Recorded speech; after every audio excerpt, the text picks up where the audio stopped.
What's going on, beautiful people? D-Lo Brands back for another video, and today we are jumping into the world of Deepseek. Yes, the Chinese company that broke the stock market. This is going to be powerful because they just released their May 28th update, which is supposed to bring a lot of new capabilities. So, this is their website. Of course, it's a ton of Chinese. I don't read Chinese. So, I went over to Hugging Face just to get an idea of what this new model is going to bring. So it's a minor version update.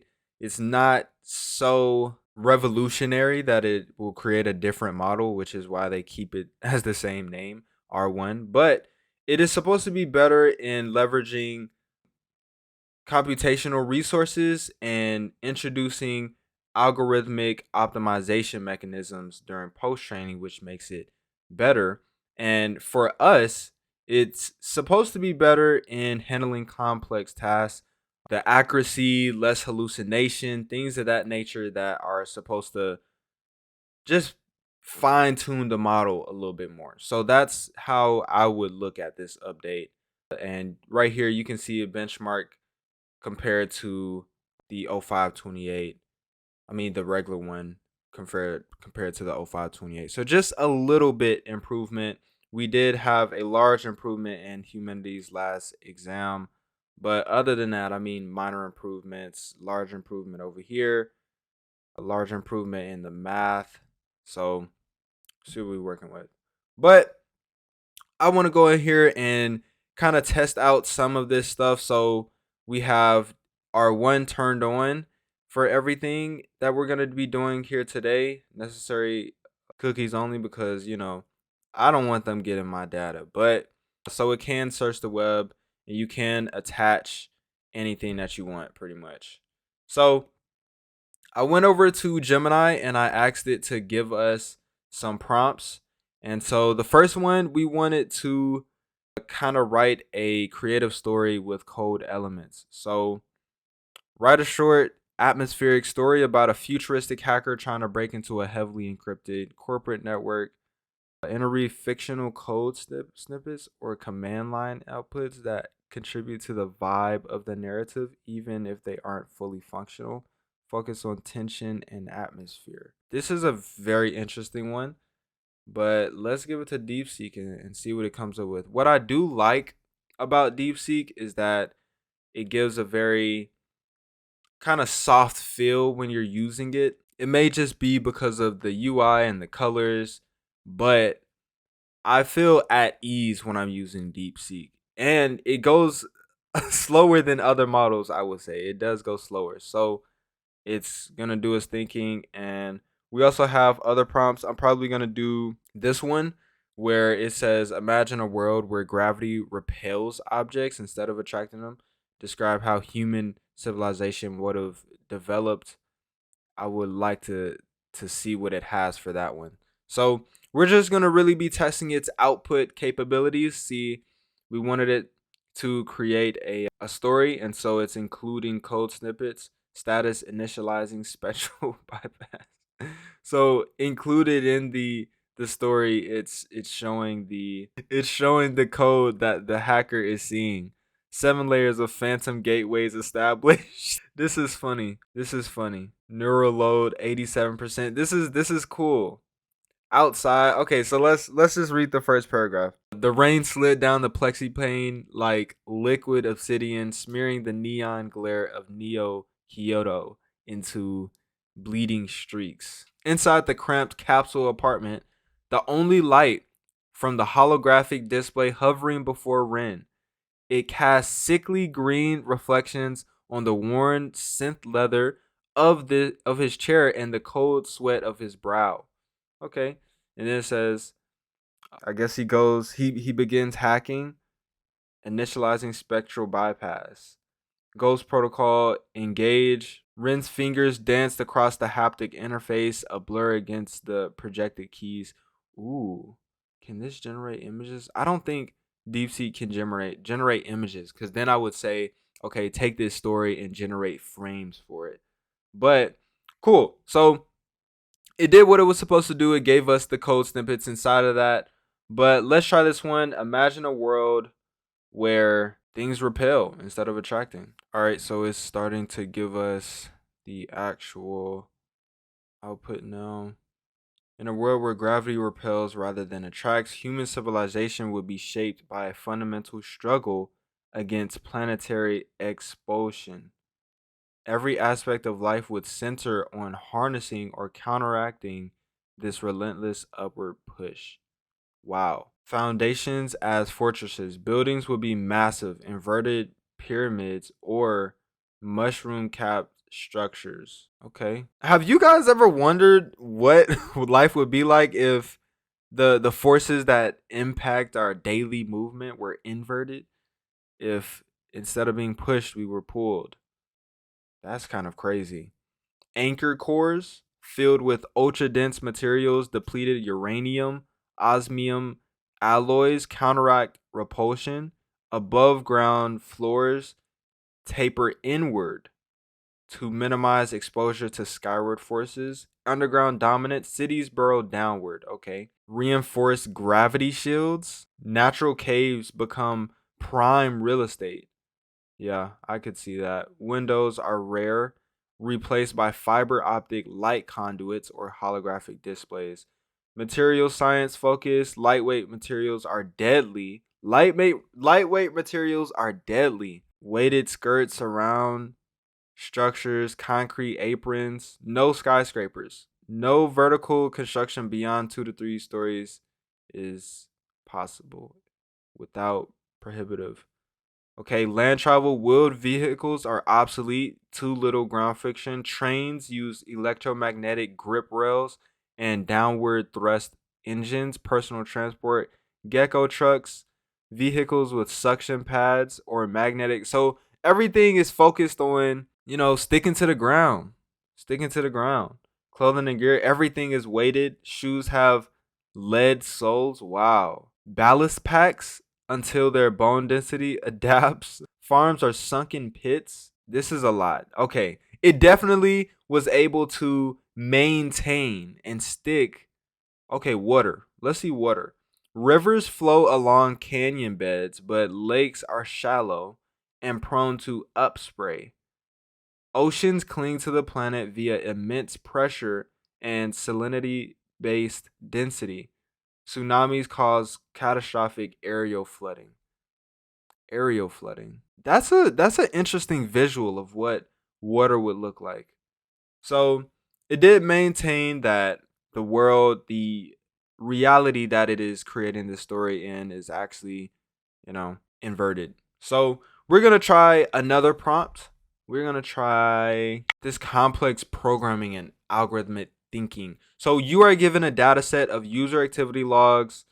These things design an algorithm to identify power users who perform at least 10 different actions within a 24-hour period and also engage in a specific sequence of actions. So I am not sure that I'm going to be able to tell you guys if this is correct, but it'll be cool to actually see it, perform this. So it's going to parse the logs, organize by user and then by time, convert timestamps to comparable format, collect all the logs, 10 distinct action types in the window. Okay.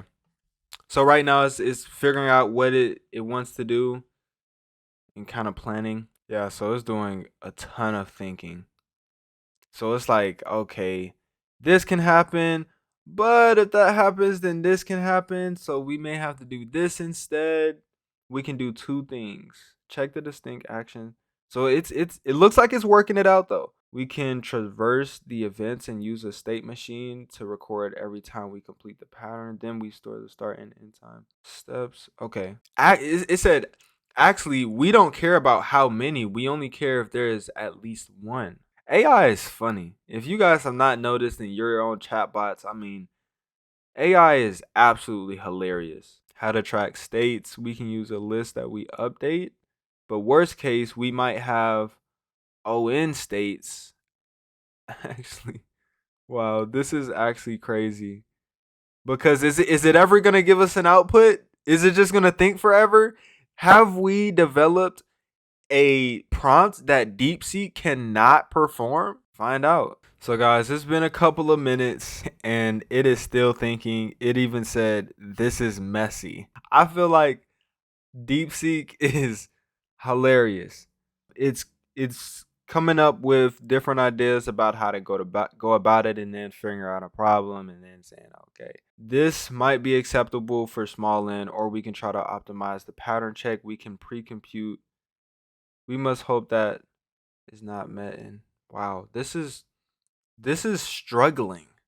Like, this is really struggling. Let's code accordingly. I am going to let it continue doing this, but I have no clue how long this is going to take. This might take an hour, 2 hours to do. I had no clue what I was getting myself into. I had no clue. Okay, so it solved it. To solve this problem, we need to identify power users who perform at least 10 different actions. So, wow. Wow. Okay, so it took maybe about 5 good minutes. About 5 good minutes. Grouping logs, sorting events, sliding window, tracking distinct actions, tracking sequence, result collection. So it thought through it. 24 hours and seconds for user events in user events.items. If user is in power users, continue. For right in range while left, right. What, man, Let's just say it did it. It took look, I'm still scrolling. I'm still scrolling. So it took a minute, but it did do it. It took a minute, but it did do it. So we're gonna try one more, and this is gonna be a so we're gonna do this physics and engineering problem one with constraints. So bam, design a simple trebuchet. They gonna say I don't got it. Okay. So trebuchet, French. Trebuchet is a type of show a trebuchet that can launch a 1 kilogram projectile 50 meters given a maximum counterweight of 100 kilograms and a maximum arm length of 5 meters. Explain the physics principles involved and the trade offs you considered in your design. Let's go. It should be able to do this one relatively quickly because you're only messing with a specific set of variables. And of course, you're going to know the principles. So it says first principle is the conservation of energy. The second principle is torque and lever arm. Or is that the second principle? And then, yeah. And then trajectory. The range of the projectile is determined by the launch velocity and angle, the potential energy of the counterweight, the kinetic energy of the projectile. So we need to account for efficiency. Trade-offs, counterweight mass, we have a maximum of 100 kilograms. Also note, the launch angle is adjusted by the sling. Design calculation, M counter, M projectile. G, let's compute left side. So 490, simplify the denominator. Then actually we have, so expand left, right, rearrange to the left. Actually we have, so okay. So this is like the thought process of an AI. And seeing this can give you an idea about what context to give it every time you're working with it. So you may say, hey, in its thinking, I saw that it was running into this last time. Let me adjust this way. And that's how we can adapt and get better in creating prompts for the different outcomes we want. So it's continuing. It's saying, but R must be positive. Let me try R equals 15. R equals 1 as above. It seems like it's always positive. Okay. So it seems like, with physics problems or math problems or coding problems, it really, really, really has to think. And it's not to say that it cannot think or get it done, but it is to say that it has to think. It has to take some time to figure it out. So it looks like DeepSeek did something wrong. It said, this is not matching. Where did I go wrong?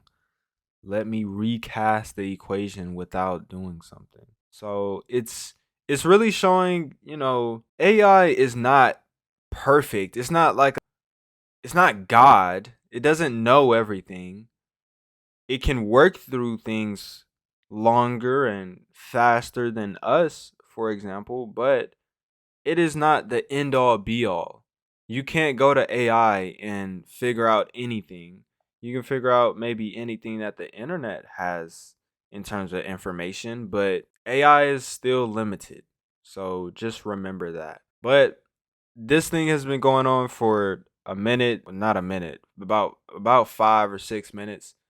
But we're gonna let it continue and see if it can actually solve this problem. And the only difference that a quantum computer would have on this process is, instead of DeepSeek having to let me try this and then try this and then try that, it will literally be able to try all of them at the same time and then give you a much faster answer. So we're getting an answer now, but it's done a ton of thinking in the background.